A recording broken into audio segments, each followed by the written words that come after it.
Good afternoon, and thank you all for attending today's Time of Remembrance service. It is a cherished service that we dedicate to reflect on the passing of beloved family members, friends, and patients. We honor them today by remembering their smiles, their touches, their lives, and the unique contributions that they gave to each of us. Mayo Clinic's primary value is the needs of the patient come first. As a healthcare professionals, we build a unique relationship with each of our patients, and the loss of your loved one is shared by all. The brilliant yellow flowers seen on stage and at the entrance of the Stevens building have been officially named the Mayo Clinic Flower of Hope. This flower can be seen at all 3 Mayo Clinic campuses, along with each of our affiliated health systems. It is in the spirit of hope and healing that today's words and music shared with you brings you and your family some peace in knowing that your loved one's life is remembered and that their memory lives on. Today's service is organized by the Bereavement Advisory Committee, along with the Department of Chaplain Services and various volunteers from across the institution. They have come here today to volunteer their time to bring this service to you. Immediately following the service today, there will be a light snack provided downstairs in the patient cafeteria. At the base of the stairs are tables dedicated for the patient mementos, where we can continue to share the memories and stories of your loved ones. I hope you enjoy today's service.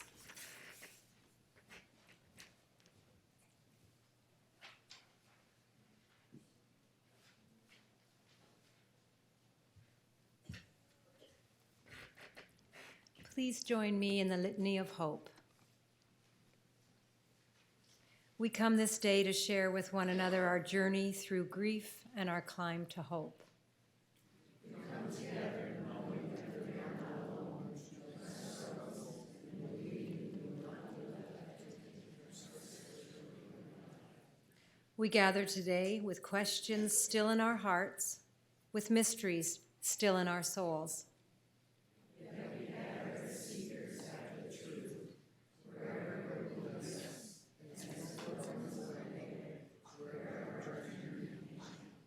We join in this hour, preparing to find strength for the living of all our days.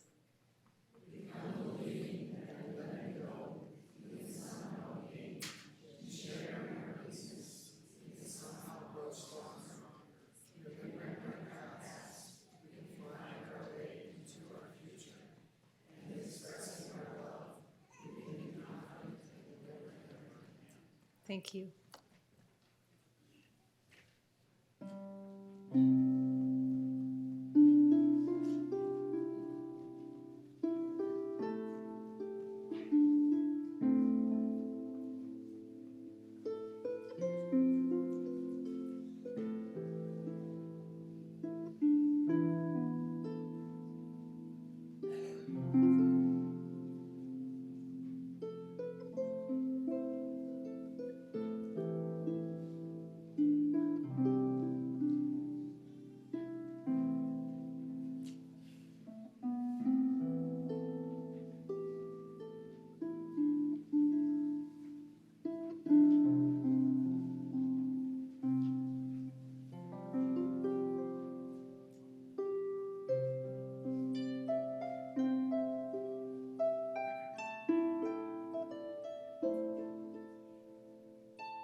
Thank you for coming today to share your memories. Today I will be reading the words of Hannah Senesh, who was a young woman who died in Nazi-occupied Germany after parachuting behind enemy lines to help save the lives of families before they were sent to concentration camps. These are her words. There are stars up above, so far away we only see their light long, long after the star itself is gone. And so it is with people that we loved. Their memories keep shining ever brightly, though their time with us is done. But the stars that light up the darkest night, these are the lights that guide us. As we live our days, these are the ways we remember.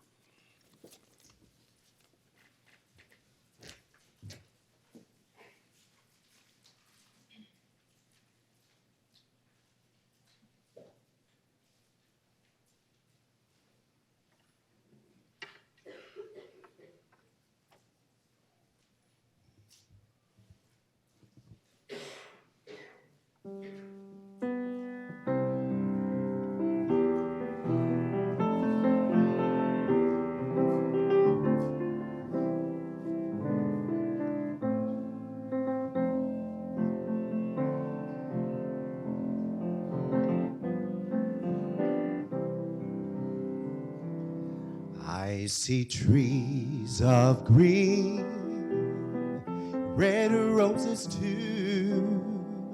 I see them bloom for me and you.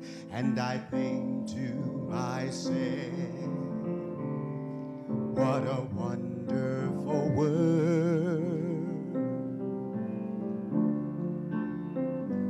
I see skies of blue and clouds of white, the bright blessed day, the dark sacred night. And I think to myself, what a wonderful world. The colors of the rainbow, so pretty in the sky, are also on the faces of people passing by. I see friends shaking hands, saying, how do you do? They're really saying, I love you. I hear babies cry, I watch them grow. They'll learn much more than I'll ever know. And I think to myself, what a wonderful world. The colors of the rainbow, so pretty in the sky, are also on the faces of people passing by. I see friends shaking hands, saying, how do you do? They're really saying, I love you. I hear babies cry, I watch them grow. They'll learn much more than I'll ever know. And I think to myself, what a wonderful world. Yes, I think to myself, what a wonderful world.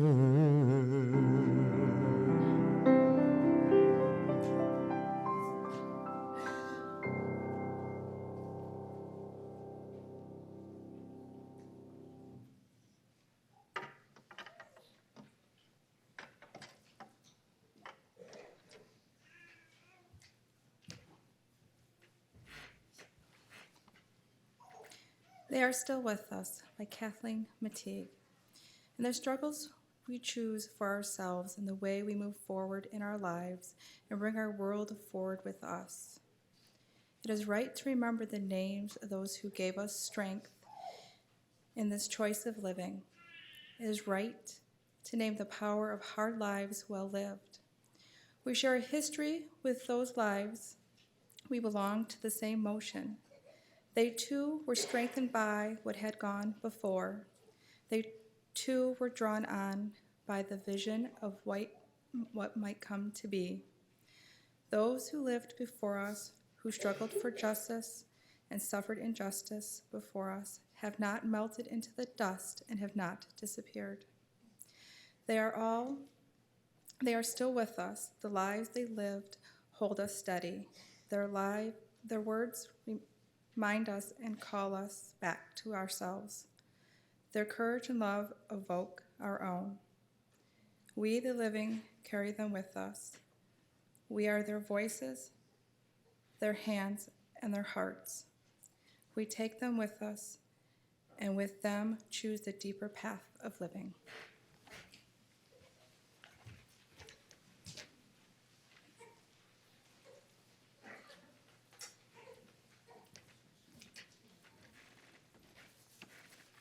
We light the lamps and candles by Lois Helmstead. In the autumn of each year, as the days grow short and rare, we light the lamps and candles of the memories we share. In the winter of the year, when the nights are very long, we light our lamps and candles and send forth a haunting song. In the autumns of our lives, as we wonder so we yearn, to see many lamps and candles lighting each new step and turn. In the winter of our lives, when the days seemed all too few, we still light our lamps and candles, and our spirits yet anew. In the darkest night of winter, where is strength for going on? We wrap our courage around us, we rejoice that hope has found us, and we light the lamps and candles, and we wait the coming dawn.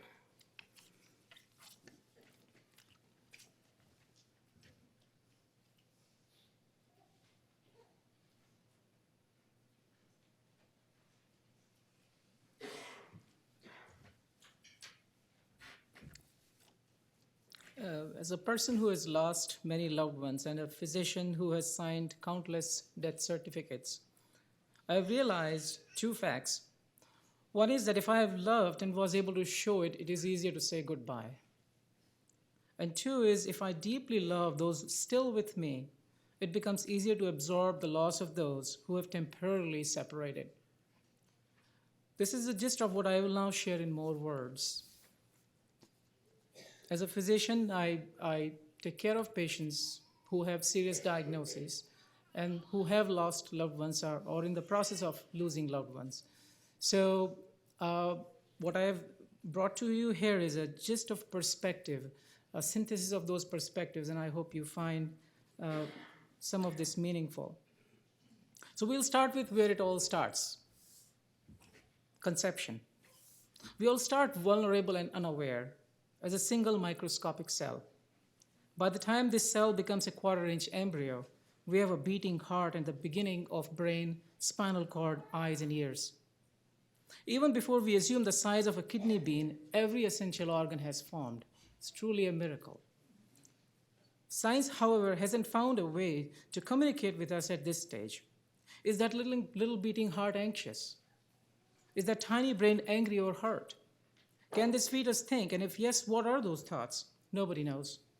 Further, experts, thinkers, and traditions differ when to call the fetus as fully human. At conception, with the beginning of the heartbeat, at the stage of viability at birth, or some other time.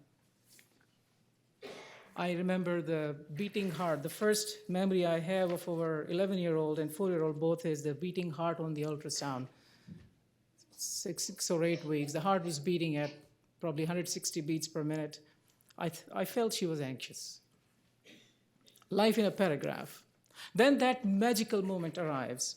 We are born. We cry, sleep, eat, burp, go through 5,000 diapers, smile, cry some more, talk, walk, grow up, finish college, get a job, find a partner, raise children, play with the grandkids, until finally the game comes to a close.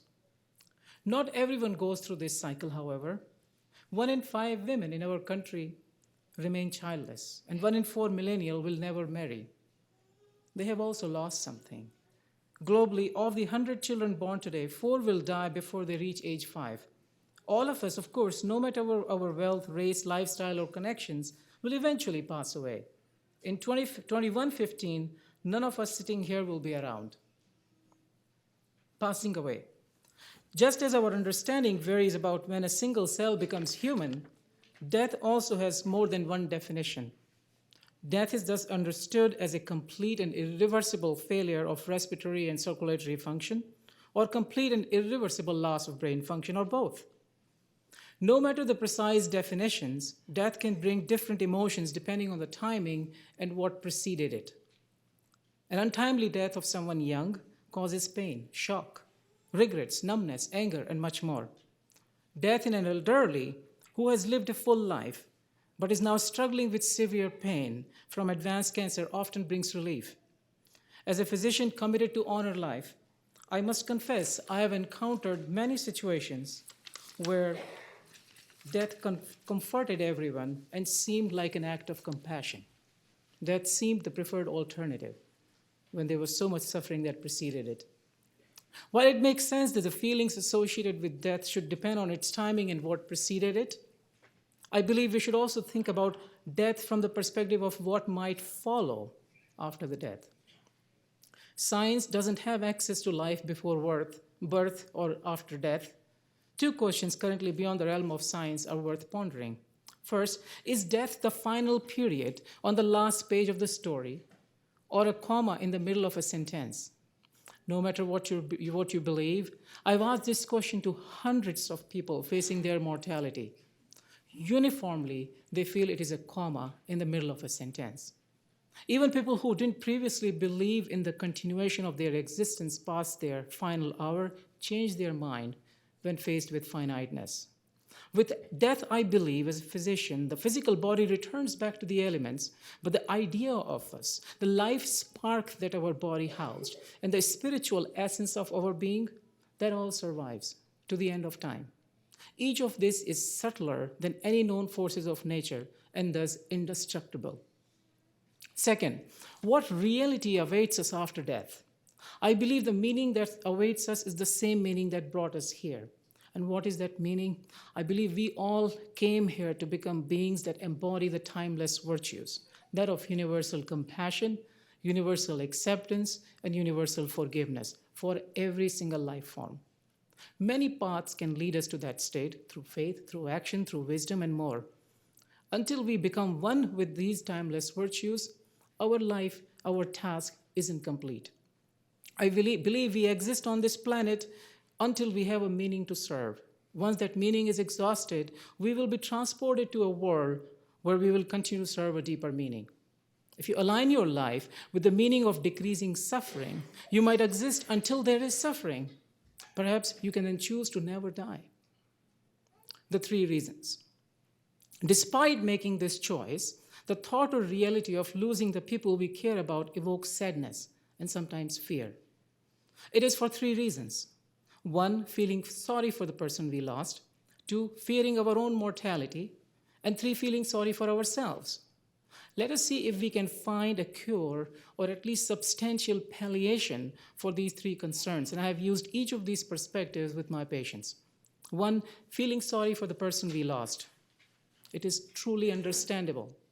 But if we believe the person we lost is at a safe place, no longer suffering, growing spiritually and fulfilling a deeper meaning, we shouldn't feel perhaps as sorry for that person. Maybe that person is at a good place. The deciduous trees that you see around yourself right now, they have to shed their leaves in the fall. Otherwise, the trees will suffer tremendously during the winter and won't be fresh for the spring. This helps me find comfort.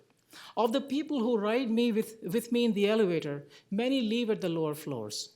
If someone left the elevator at floor 3 instead of floor 16, I should assume that it was the floor where he or she had to go. I must accept floor 3 as the right one for that person, even if it seems premature to me. 2, fearing our own mortality. Death isn't a sparkler running out. It is a caterpillar becoming a butterfly. Just as the sun sets here to rise elsewhere, we have to die here to be born elsewhere, at least our physical body. It is a necessary journey we must make to continue to fulfill our meaning. We, all of us, have tremendous opportunities awaiting us to embody timeless virtues.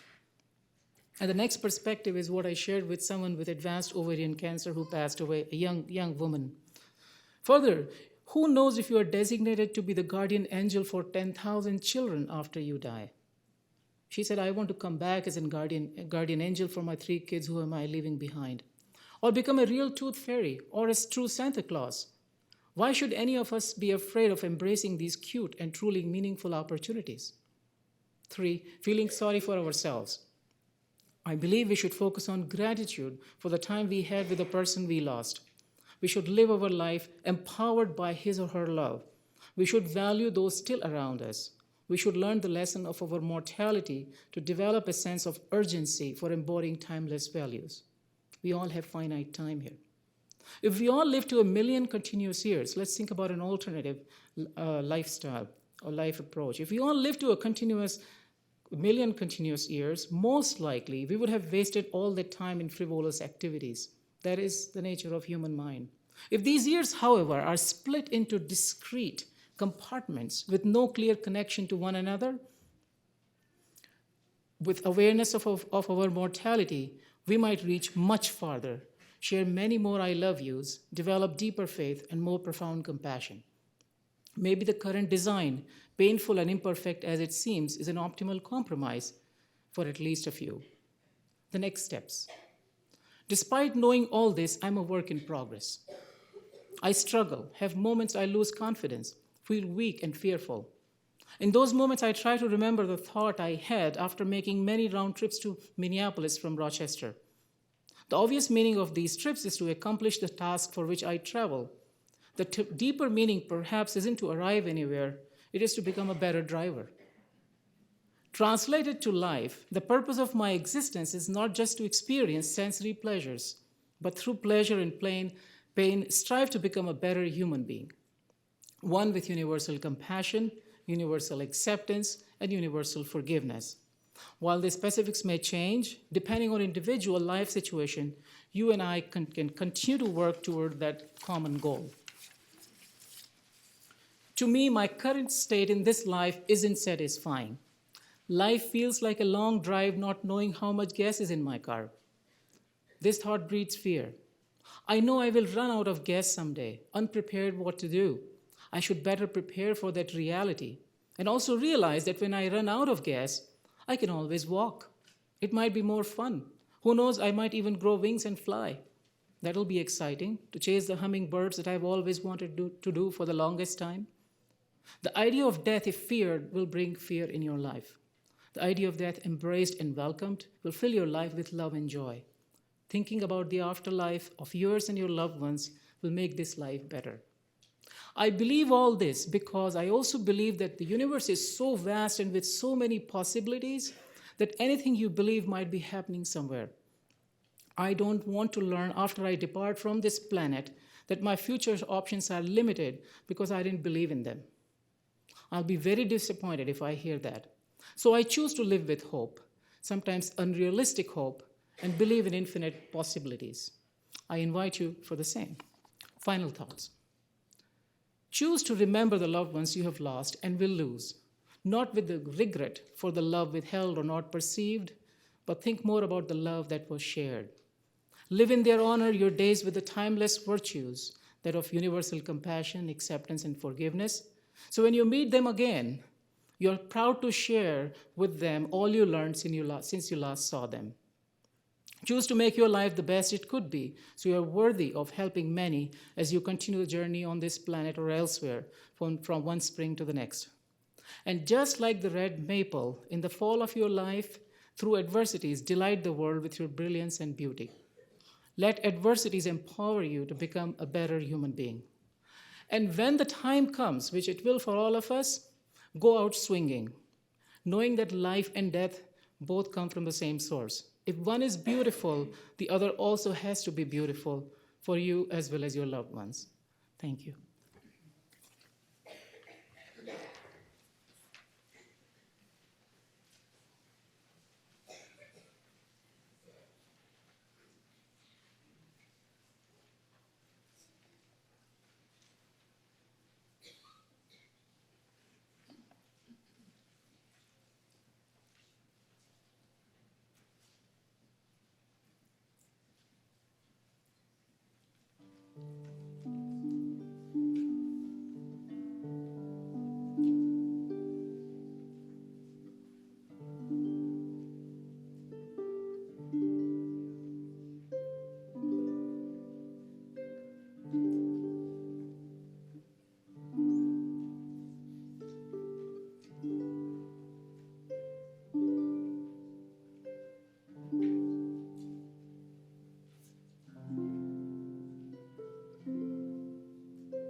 join me with this reading?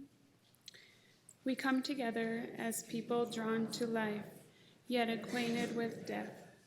We come full of our memories, those memories that seem hard for us to bear, and those that lift us, give us the courage to go on. We come together today, knowing that we are not alone, that others struggle as we struggle, that others love as we have loved and as we still love, that others hope as we continue to hope, hour by hour, day by day. May we find our full share of love and hope in this time of togetherness before us.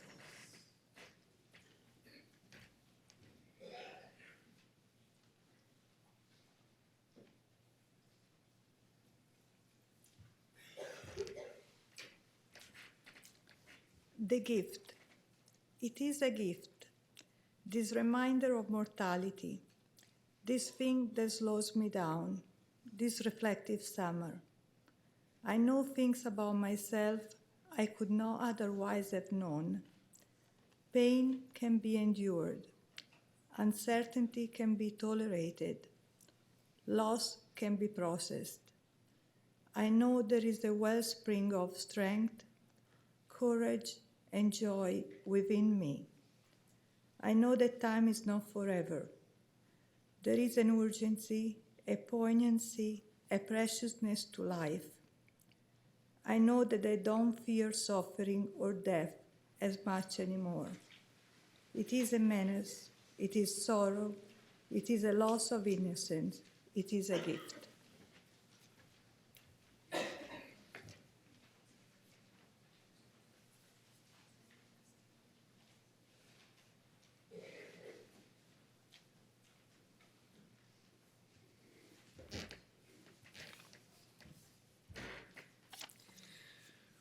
We have now come to the conclusion of our service part of our time of remembrance. Closing words, I would like to simply say thank you. Just express gratitude to every single one who has traveled from near and far to be together here in this place. Gratitude to think just for a moment that there is a very high likelihood that all of us will not be together in the same room again, just like this, for the rest of our lives. I think that's powerful, that all of us are here at this time, for this moment in time, and to take a few moments of gratitude, that we all share pain together, we all share loss together, and just invite you for the next however long you're here with us today, to take a few moments to be with each other, to hug each other, to cry, and to be so very grateful. And lastly, obviously, to be grateful for your loved ones. That's the reason that we are here today, is to honor and to remember the stories and the memories of your loved ones. And on behalf of Mayo Clinic, what a privilege it was to care for your loved ones and to care for you.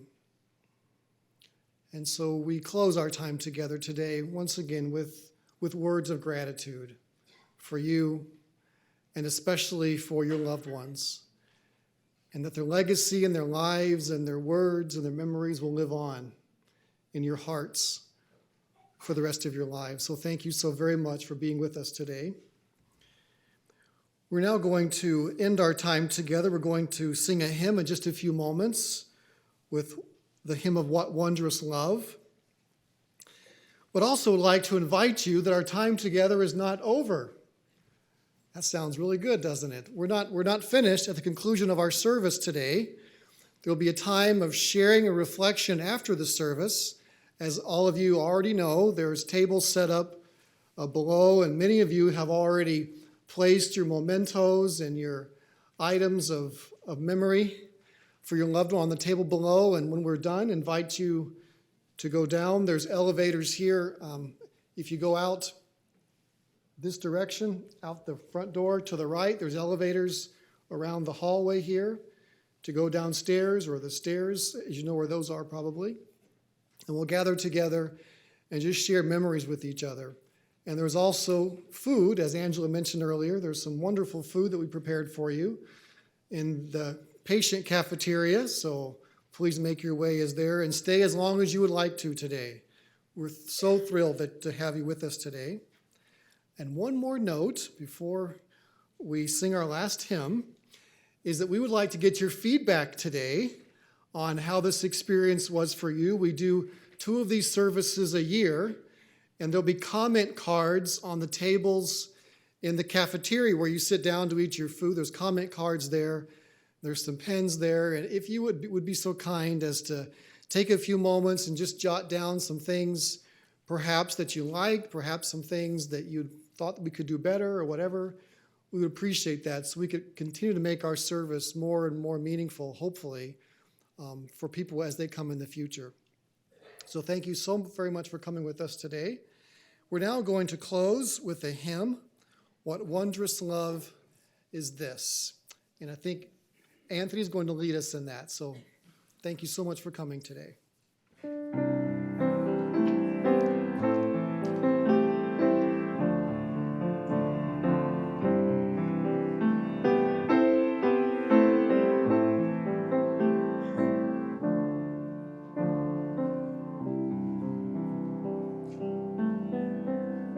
What wondrous love is this, oh my soul, oh my soul.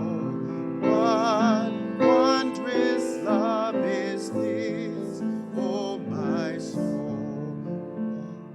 What wondrous love is this that brings my heart such bliss and takes away the pain of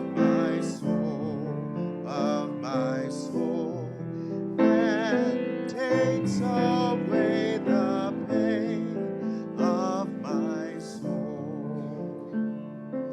When